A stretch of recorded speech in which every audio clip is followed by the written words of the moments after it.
Hello guys, today we're back on the 2009 Arctic Cat Prowler XTX 700. It's a side-by-side. And in the past, recently I did a no start video and I did get it running and all that, but it has a code on it and I wanted to address that code for him because he knew it was there before the no start issue, and I want to see if I could get that fixed while I'm at it. I've been waiting for a part and it just came in today. The code that was on this machine was a po635, I believe. And one of the things that talked about it could possibly be, I don't have a repair manual, but I was kind of looking it up online, and they said that it could be a speed sensor. So I'll show you. I pulled out the speed sensor on here. I don't really know if you could see that. And here's the speed sensor, and this is the one thing that I noticed is that it had looked like a burn mark on it. So I thought, well, maybe it's got some kind of internal problem to it. So I ordered another speed sensor, and I'm gonna go ahead and put that in today, and we'll see how it does. I was just playing around with the old one, checking the ohms on it, and I'm not sure what it's supposed to be. So we're going to kind of look at this new one. I just got it, like I said. I haven't opened it up or anything.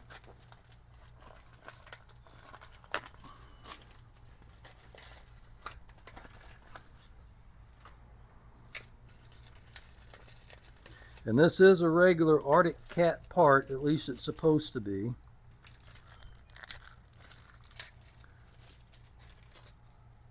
And it's supposed to be for this machine. So anyway, let's just check the ohms in it. And we'll see if this has got anything different than the one that I took out of it.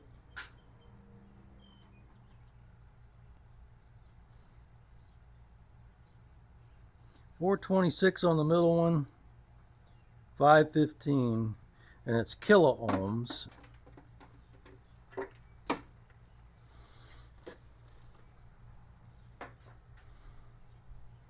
So we'll take the new one, put just a little bit of grease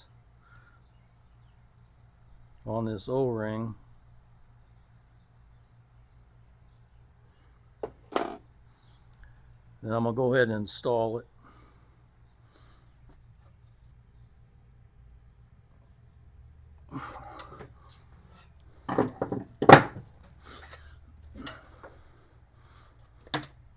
Okay, now all I need to do is plug it in.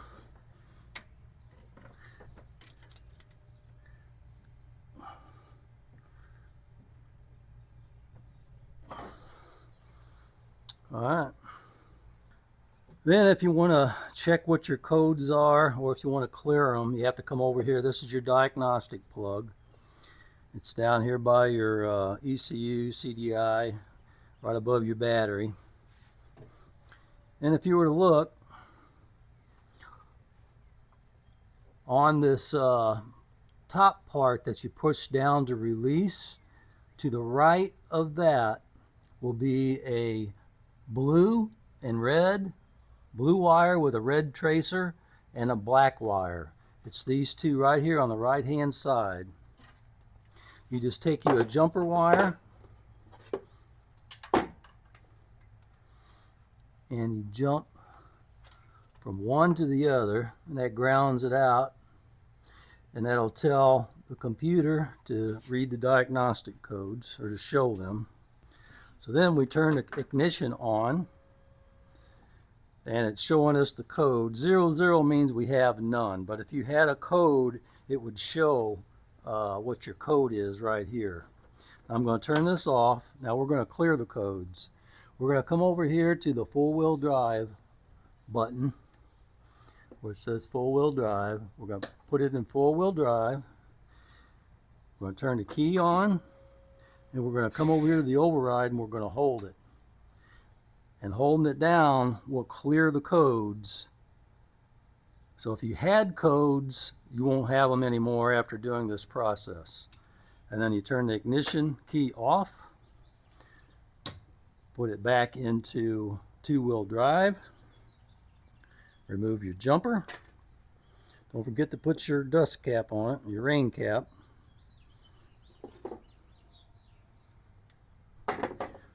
Okay, so now we're ready to try it. Fuel pump kicked on.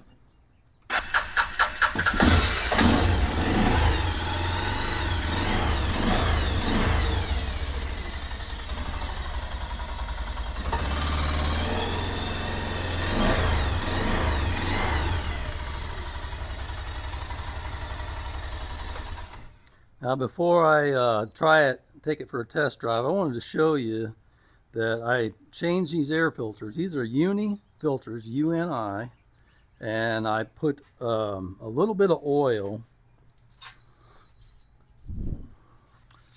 I put a little bit of air filter oil on these, K&N air filter oil.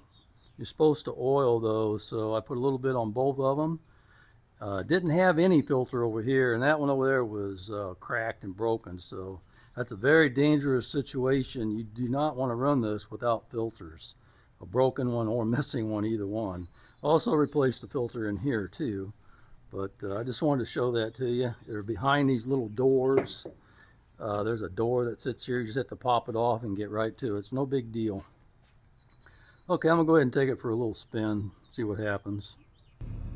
Alright guys, I just got back from dropping off the Arctic Cat Prowler 700 XTX, and I didn't want to scrap this video, but we have bad weather coming, and it's supposed to be up to 80-mile-per-hour winds, bad hail, and all that kind of stuff. So my wife wanted to put her car in the garage. I wanted to get this delivered before all of that hit, so I kind of hurried up and fixed this problem. So I wanted to share with you guys what the issue actually ended up being. Well, earlier in the video you saw that I replaced the speed sensor. The speed sensor did not fix the po635 code.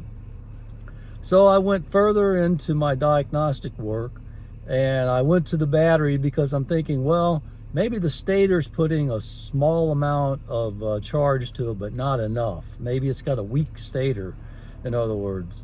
So I put my meter on, set it on DC volts, checked my battery, and the battery had 12.4, 12.5 volts, which is good. And then I started it up.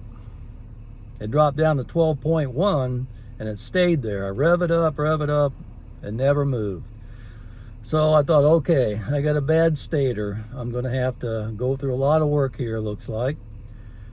So I shut it off, and I searched for the yellow wires, and I found them. It's on the left-hand side of the engine, kind of by the shifter engine area on the left-hand side. And when I found them, I found that the plug was disconnected. You know what really surprised me about that? It surprised me that the machine started and ran without the stator even being plugged in. That kind of surprised me. I wasn't expecting that. So anyway, I cleaned off the terminals because they were dirty, plugged it back together, and sure enough, it was charged in 14.7 volts, and took it out and drove it. No more codes. That's all it was. You know, it's got electronic steering, so it needs the extra voltage that the stator puts into the battery in order for that to work. So the thing's steering nice and proper and all that kind of stuff. No code, runs good, no issues whatsoever. So I took it to my buddy and I delivered it to him.